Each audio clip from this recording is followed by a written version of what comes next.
ओशो कहते हैं, the moment you are disturb by insult और pleased by praise, you are still sleep. ये कितना खूबसूरत बात है। ओशो ऐसा क्यों कह रहा है? क्योंकि जब भी कोई आपको कोई इंसल्ट करता है, कोई आपको आपका प्रशंसा कर रहा है, कोई आपको प्रेज कर रहा है, तब आप, अगर दोनों ही केस में आप इफेक्ट होते हैं, तो इसका मतलब क्या है कि आप बाहरी चीज से इफेक्ट हो रहे हैं।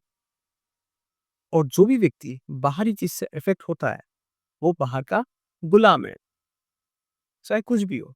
अगर आप किसी के बात से खुश होते हैं, तो डेफिनेटली आप किसी के बात से दुखी भी होंगे।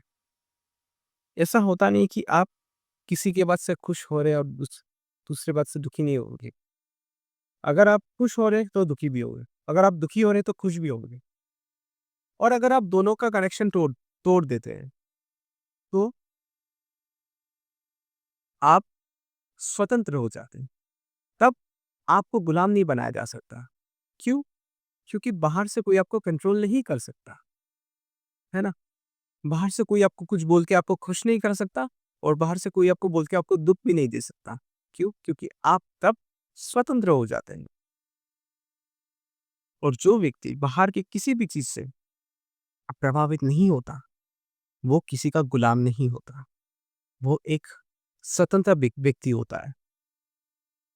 और दुनिया के जितने भी ज्ञानी लोग हैं, जो भी एनलाइटेंड लोग हैं, वो सब के सब स्वतंत्र हैं। और स्वतंत्रता किसी भी चीज़ का बेस है। बिना स्वतंत्रता के आप ग्रो नहीं कर सकती।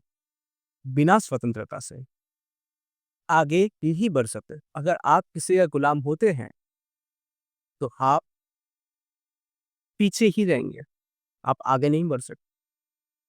स्वतंत्रता प्राइमरी रिक्वायरमेंट है। और ये समझने की सबसे बेसिक टेस्ट क्या है, जो ओशो कह रहे हैं कि अगर बाहर से आप प्रभावित होते, तो आप स्वतंत्र नहीं हैं, आप गुलाम हैं। और अगर बाहर से आप प्रभावित नहीं होते, तो आप स्वतंत्र हैं, किसके गुलाम नहीं है। आशा करता हूँ आप इस बात को समझे।